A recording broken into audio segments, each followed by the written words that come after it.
Fala galera, ligado aqui no canal do VSR, chegando para mais um vídeo. Tema do vídeo agora, inesquecível.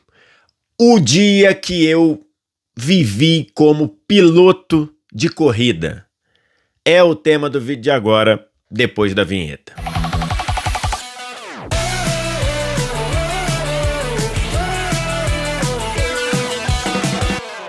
Mais um vídeo chegando aqui no canal do VSR. Na manhã deste domingo vou abrir o coração aqui e fazer um vídeo falando em primeira pessoa de algo que aconteceu comigo e que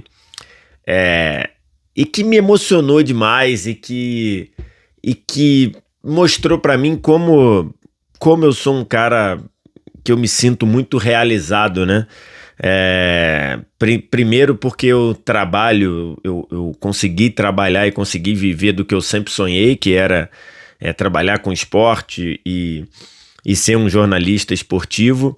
E segundo, as coisas que eu, ao longo da minha vida, consegui realizar. Então, a partir de um evento muito simbólico pro garoto lá de, sei lá, 10, 12 anos que decidiu ser jornalista esportivo e que aos 48 conseguiu fazer algo que assim, tocou demais a minha vida e que foi muito emocionante, muito marcante, inesquecível.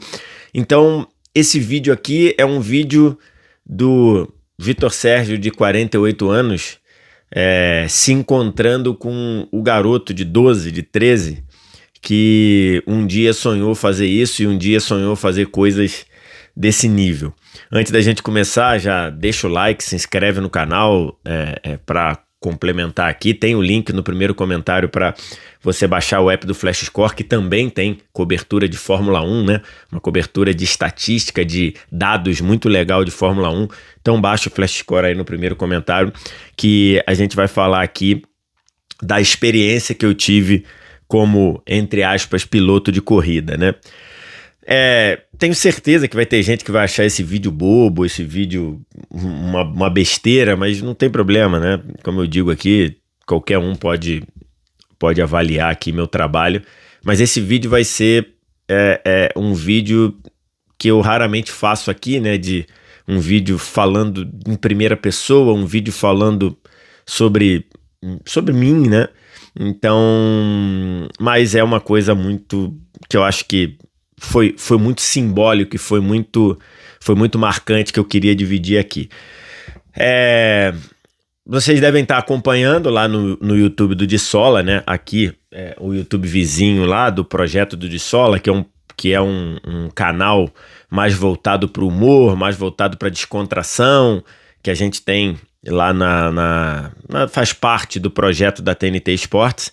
E tem mais ou menos 2 anos, eu acho, que eu comecei a fazer parte do Dissola com o Dissola 10, que é uma variação do De 0 a 10, que é um programa que foi inspirado num quadro que eu tinha no meu blog lá no Esporte Interativo, lá em 2008, 2009, 2010. Eu tinha um blog que eu fazia um quadro chamado De 0 a 10, que eu dava nota de 0 a 10, como diz o nome, para as coisas que aconteciam no fim de semana. E aí, depois de um tempo, a equipe de YouTube aqui da TNT Esportes resgatou o quadro para fazer um programa que inicialmente começamos Jorge Igor, Wallace e eu, e que ficava colocando vários assuntos nessas notas de 0 a 10 e por aí vai. E aí, a partir disso, a gente criou uma variação do de 0 a 10, que era o Dissola 10, trazendo o maluco do Pedro Certezas, e dando uma pegada ali de humor, de mundo nerd, de coisas descontraídas, de falar bobagem. Acho que inclusive vocês levam o Dissola 10 muito mais a sério do que deveriam, né? Às vezes vocês ficam assim, que absurdo, aquela nota que você falou, aquela nota para aquela comida, aquela nota por aquele superpoder. Vocês dão um valor, vocês levam isso pra vida, assim, uma coisa de que é muito mais sem noção do que nós mesmos, nós 4 atualmente, né? Depois da saída do Jorge Igor, ele foi substituído pelo Otávio Neto. Então vocês querem levar isso numa seriedade que nós, nem eu, nem o Pedro Certezas, nem o Otávio Neto, nem o Wallace Borges, nós não levamos com essa seriedade. Muitas vezes a gente nem acha aquilo e a gente deixa a nota ficar ali porque a discussão já está muito longa, já está muito cansado. Já teve vezes que a gente ficou 3 horas gravando um programa só, então não tem como você... Então assim... Leve o de Sola 10 como uma descontração. Leve o de Sola 10 de forma com leveza, de forma para você se divertir. Não precisa ficar, essa nota na 7 é um absurdo, enfim. E aí, a partir do de Sola 10, a gente teve dois programas que a gente falou e que... um era um programa dizendo o que uma pessoa comum conseguiria fazer. Então, do tipo, uma pessoa comum conseguiria pousar um Boeing, uma pessoa comum conseguiria fazer uma operação, uma pessoa comum conseguiria fazer 3 cestas na NBA e por aí vai. E o outro era no que uma pessoa comum poderia ganhar de um profissional. E a partir desses 2 programas se criou um terceiro conteúdo, um terceiro produto, que era o desafio de Sola 10, que era colocar nós 4 para fazermos coisas que... Para colocar... A ideia do programa era fazer com que a nossa língua fosse punida no desafio de Sola 10. Então, a gente falou nesses 2 programas uma porrada de barbaridade, algumas que a gente sabia que era barbaridade, outras que a gente sabia que poderia acontecer, mas... E aí surgiu o desafio de Sola 10 para, entre aspas, o objetivo inicial era fazer nós passarmos vergonha a partir das barbaridades que nós falamos. E aí a gente fez uma série de programas que estão lá no YouTube do de Sola 10 e que chegou ao final da primeira temporada, na última quinta-feira, com um programa sendo gravado inteiramente no Autódromo de Interlagos, né? Ao longo disso a gente fez, deixa eu ver se eu consigo me lembrar de cabeça, a gente fez o desafio lá com o time de basquete do Flamengo, para fazer, que a gente falou lá, eu falei que a gente conseguiria fazer 3 cestas e tudo, mas depois no programa eu digo, não, se eu jogar contra um time, eu cavo uma falta e faço, e meto lance livre e tudo, e acabou acontecendo no desafio com o Flamengo. Ah, mas não era o time de NBA. Porra, vocês têm que pensar um pouquinho, né? É lógico que a gente falou da NBA, mas como é que a gente vai conseguir parar a temporada regular para botar 4 idiotas treinando com o time da NBA? Não conseguimos fazer, né?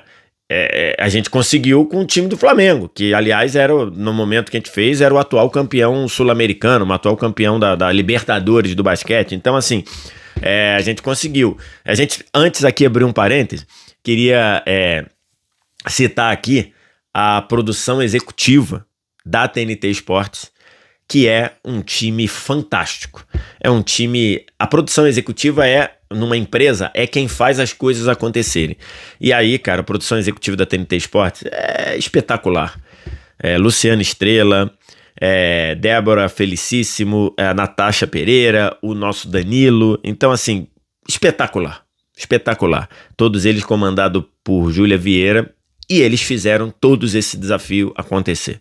Então, assim, só que tem limite, né? A gente botar para treinar com a NBA ia ser difícil.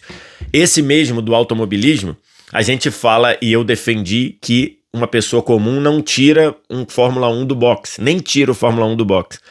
E aí a gente tentou fazer alguma coisa com o Fórmula 1. A gente tentou.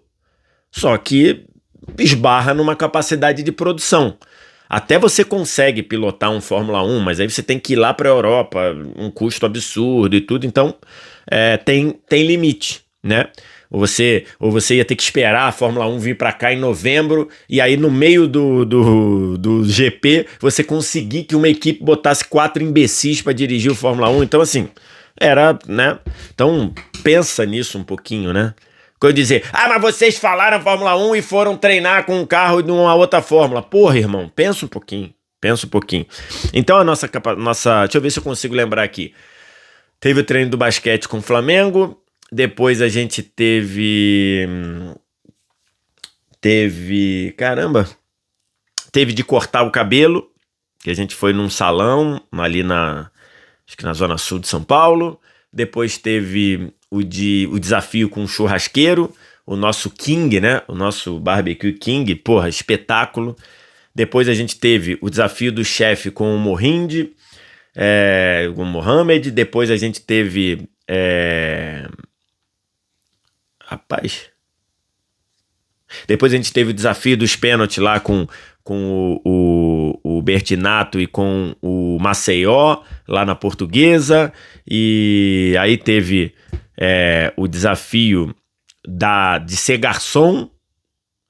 Teve o desafio de pousar um avião, que acho que esse ainda nem foi pro ar. Lógico que a gente não... A outra coisa, né? Porra, vocês não pegaram um Boeing pra pousar? Porra, irmão! A gente fez, lógico, no simulador com o nosso grande Lito lá. E aí fechamos a temporada. Não sei se eu falei todos ou se eu esqueci algum. E aí fechamos a temporada. Teve o de desafio no hospital lá, de fazer uma sutura, de aplicar uma injeção e tudo. Esse acabou de ir ao ar também. E fechamos a primeira temporada com o desafio do automobilismo, né? E aí o que foi feito no desafio do automobilismo? A gente tentou trabalhar com a Fórmula 1, mas não conseguimos, por razões óbvias. E aí, lógico que a gente buscou uma alternativa e buscamos a Fórmula V, que é VEE, que é uma espécie de porta de entrada no automobilismo nacional e uma categoria que é mundial também, tem em vários lugares, e muita gente usa lá com essa categoria meio que para entrar, até porque você tem um risco ali embutido, né? Se você pega um carro um pouco mais tecnológico, ficaria mais difícil dirigir. Vale lembrar, eu, o Otávio Neto e o Wallace Borges, temos carteira de motorista, mas não somos piloto, nunca tínhamos sido piloto. O máximo que eu tinha pilotado era um kart e tudo. Então, assim, você tinha que pegar um carro, não podia pegar também um carro muito avançado, tinha que ser um carro mais simples e tudo, e a gente foi lá fazer esse desafio, cara. E aí, assim, a gente foi lá, fez o desafio, começamos lá, fomos muito bem recebidos lá pelo Guilherme Putinok, que é um piloto também, e é uma espécie de administrador da Fórmula V, e é piloto também, e ele... Pô, foi super... Todo mundo lá no Autódromo de Interlagos, inclusive. Pô, agradecer demais a galera da Fórmula V, agradecer a galera lá que fez os simuladores com a gente. Então, assim, todo mundo tratou a gente de uma maneira maravilhosa. Todo mundo muito feliz de estar fazendo isso lá com o desafio de Sola 10. E a gente fez lá um trâmite lá para ir gravando, né? Fizemos primeiro o teste de agilidade, que é você... encostar ali numas bolinhas lá para ver o tempo de reação e tudo mais. Depois fizemos no simulador, corremos num Fórmula V no simulador, na pista de Interlagos. E aí todos nós fizemos, eu, o Pedro Certezas, o Wallace e o Otávio, fizemos o desafio de simulador. Então tem um negócio muito engraçado que tem uma hora que tem o desafio de agilidade lá, de reflexo. Tem uma coisa uma hora que tem cor. E aí o Pedro Certeza é daltônico, então ficou super engraçado. Aí depois fomos pro simulador. E, cara, o simulador é incrível, né? Não é um pouco parecido, assim, com o videogame que a gente tem em casa, mas é muito mais complexo e é muito mais realístico, né? A reprodução da pista e tudo. E aí paramos para almoçar e depois tínhamos o desafio de ir pro carro. De Fórmula V, né? E aí, cara, assim... Essa parte do carro, até ali, a gente tava numa pegada de ser de fato uma disputa. De ser de fato uma disputa entre nós quatro. E aí ficou definido que quem fizesse a volta mais rápida seria o ganhador da disputa. Então, quando a gente entrou no carro, a gente entrou com essa disputa presente. Só que o fato da gente estar... muita gente que vai estar aqui vai achar que é uma bobeira. Mas acho que a gente precisa entender o que isso significou pra mim, e eu vou falar aqui também pelo Otávio, pelo Wallace, pelo Pedro Certezas, porque eu, Vitor Sérgio, sempre fui um fanático por Fórmula 1, sempre fui um fanático por automobilismo. Tem até um vídeo aqui no canal, que é um dos mais assistidos do canal, que eu falo sobre isso, né? Que é o dia lá do hoje não, hoje sim, do Rubinho, que o Rubinho foi obrigado a dar a vaga, a vitória pro Schumacher, lá naquele Grande Prêmio da Áustria de 2002, né? Se eu não me engano. E aquilo mudou muito a minha relação com o automobilismo, né? Mudou muito a minha relação com a Fórmula 1. Eu achei aquilo me deixou tão revoltado que eu mudei. A minha relação com a Fórmula 1, a verdade é que a Fórmula 1 me perdeu por causa daquilo. Depois até eu voltei, algumas temporadas, eu voltei, vi, assisti. Então assim, mas nunca mais foi a mesma coisa. Nunca mais foi a mesma coisa. Então assim, ali, naquele momento que eu tava no Autódromo de Interlagos, que de tanto assistir e de tanto jogar no videogame, eu sei o Autódromo de Interlagos de cabeça, assim, eu sei olhar a trajetória de cabeça, de ver o Autódromo de Interlagos e aí olhar pro lado e ter um painel do Ayrton Senna levantando o troféu lá naquela vitória de 93, eu acho, né, 91. Então assim, cara, isso foi um reencontro com a minha infância, com a minha adolescência, de ver de Fórmula 1, de ficar acordado de madrugada, de acordar cedo no domingo para ir preparar o café, para ir preparar o pão, para poder comer, para poder tomar o café vendo a corrida.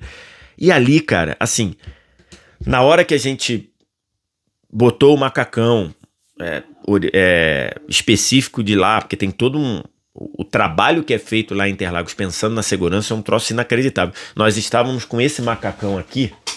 Por um acaso o macacão tá aqui, tá? Deixa eu pegar aqui. Nós estávamos com esse macacão aqui, tá vendo?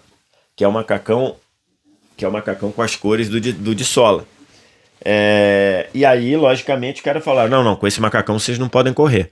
Porque o macacão tem que ter tudo anti-chama, né? Então o macacão que a gente correu é anti-chama. Se por um acaso pegasse fogo, alguma coisa, o capacete é anti-chama, a luva é anti-chama. Então tivemos que trocar. Quando a gente botou o macacão, que a gente mediu lá o pedal do carro, que a gente mediu, acertou, fez os ajustes do banco, que a gente botou a balaclava, né? Que é aquela, como se fosse aquela touca, que é também anti-chama. Quando a gente botou o capacete, ali, cara, teve uma mudança na pegada do programa. A mudança da competição passou a ser substituída pela contemplação. Sim, nós tivemos ali a marcação dos tempos, tivemos um que foi mais rápido que os outros três, e lógico, né, alguém ia ser mais rápido. E que eu não vou dizer aqui para não tirar o spoiler do programa. O programa deve ir ao ar no dia 1º de junho, tá? Lá no YouTube do De Sola.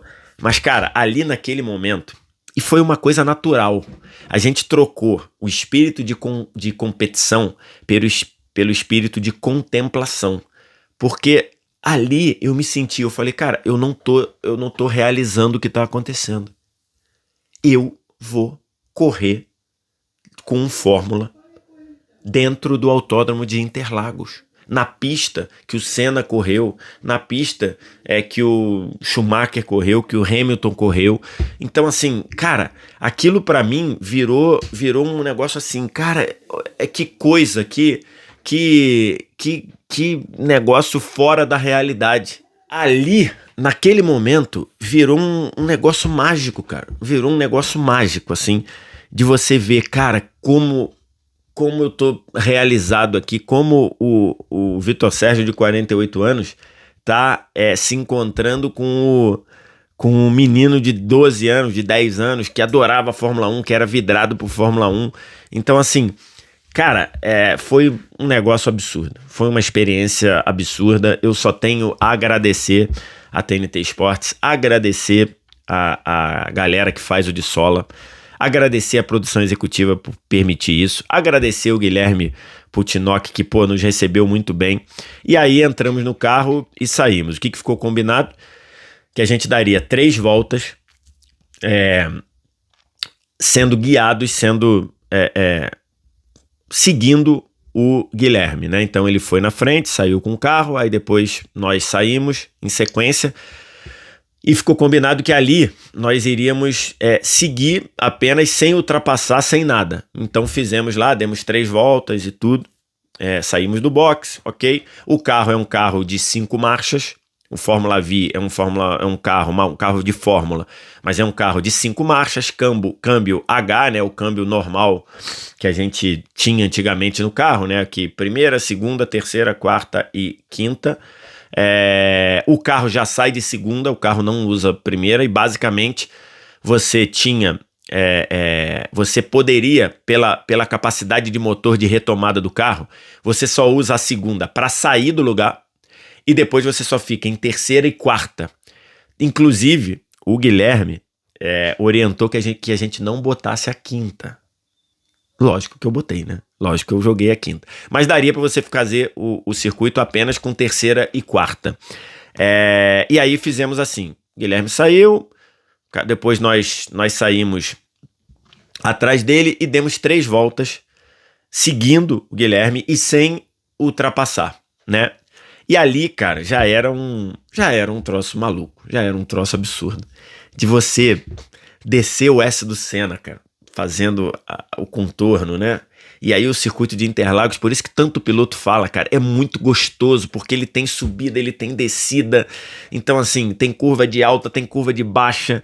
Cara, absurdo, você contornar o Laranjinha e depois você contornar a Bico de Pato, que é uma coisa que você fala, e é uma curva que você entra nela, e aí se você não, você tem que entrar bem coladinho ali, fazendo a parábola para sair lançado já, para sair, como eles falam, no ápice, e aí depois você contorna a curva do lago, a junção, e aí entra na reta dos boxes, e meu irmão, é impossível você não se sentir o cara quando você entra na reta dos boxes. Você entra na reta dos boxes, vê a arquibancada do lado, vê uma bandeira do Brasil absurda, você vê aquela curva, não é uma curva, né, mas aquela inclinação à esquerda que você passa coladinho no muro para já tirar a melhor vantagem, e aí começa a ver a marcação do grid, passa, absurdo, uma emoção inacreditável. Eu dentro do carro completamente emocionado,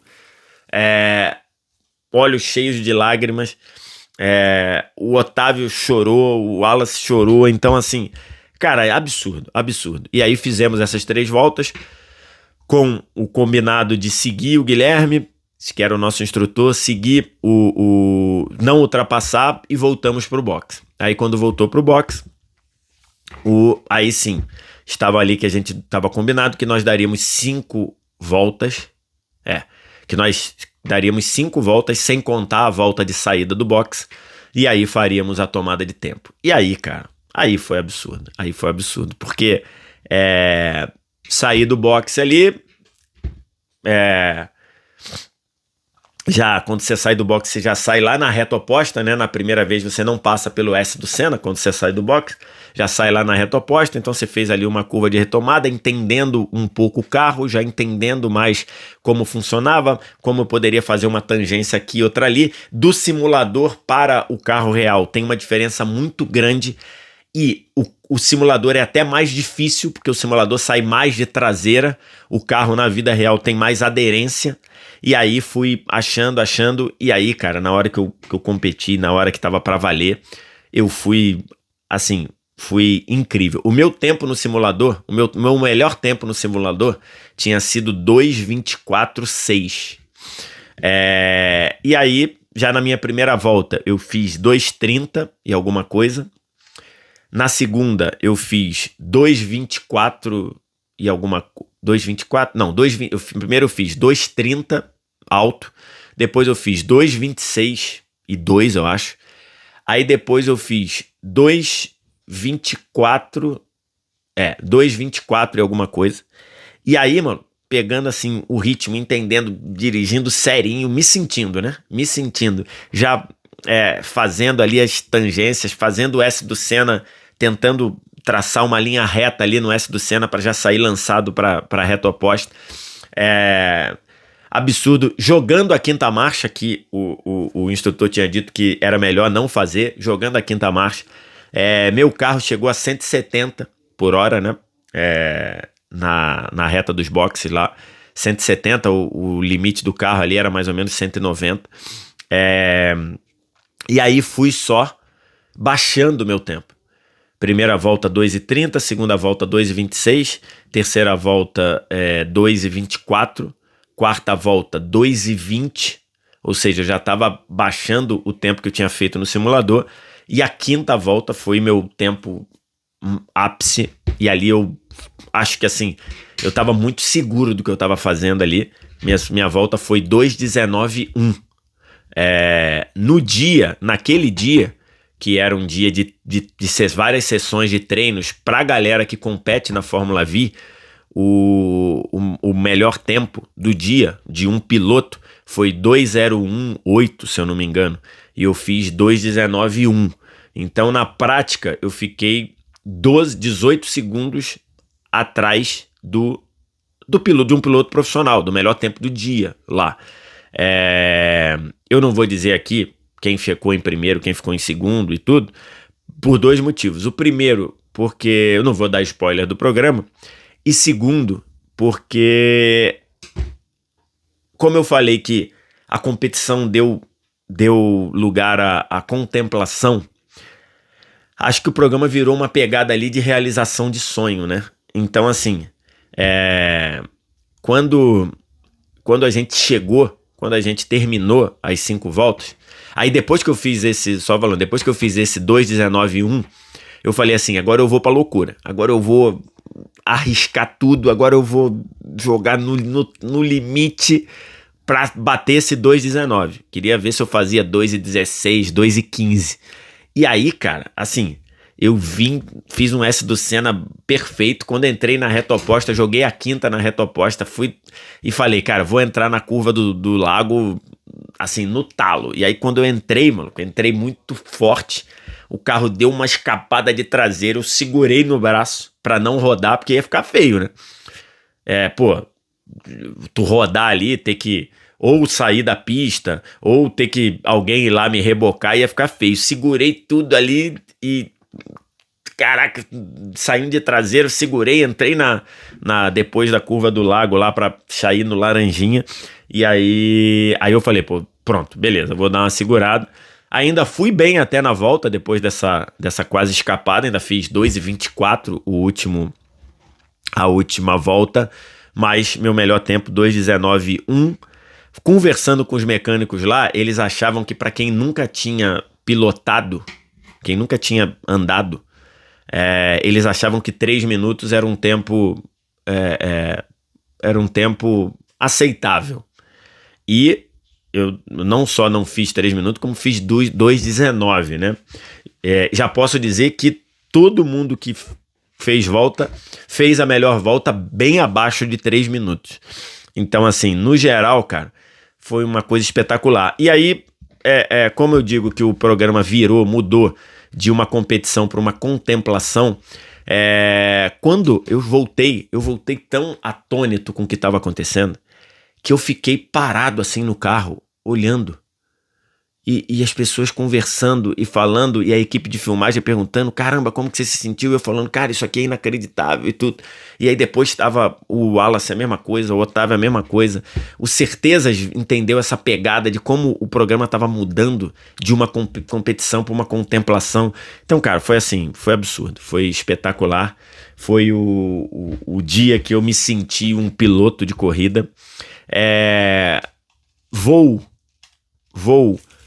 frequentar mais esse ambiente, sem dúvida nenhuma, não tenho nenhuma dúvida. Vai passar a Copa do Mundo aí, porque até a Copa do Mundo tem final de Champions, Copa do Mundo vai ser muito complicado, mas depois eu vou